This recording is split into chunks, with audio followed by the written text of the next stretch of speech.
दो तू लिख के पर्चा। अच्छा। लागी पूजा के सामान में का खर्चा। ए धनी दे दो तू लिख के पर्चा। लागी पूजा के सामान में का खर्चा।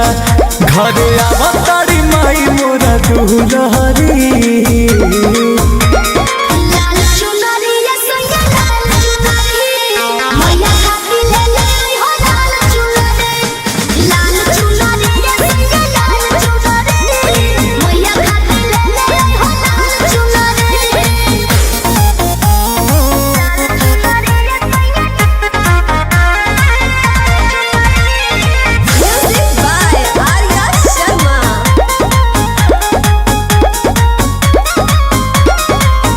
फल हरावा से हुआ नरवा लगी धनी कमन समानवा।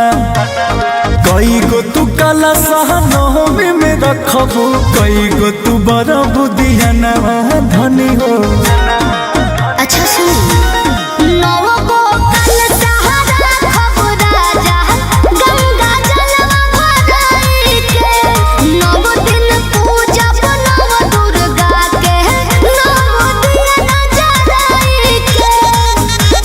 कही सके हुई है माई दुलरी।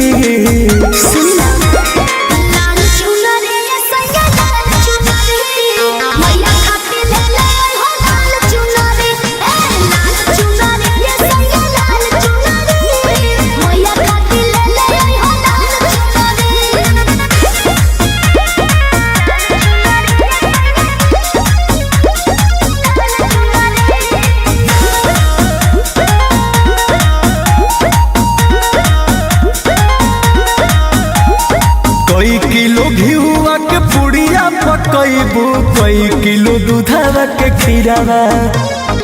अहिरू से जाई के आजुएन कही देब तो बहिनु लही है फजीरावा धनी हो। सब बताओ तनी जी।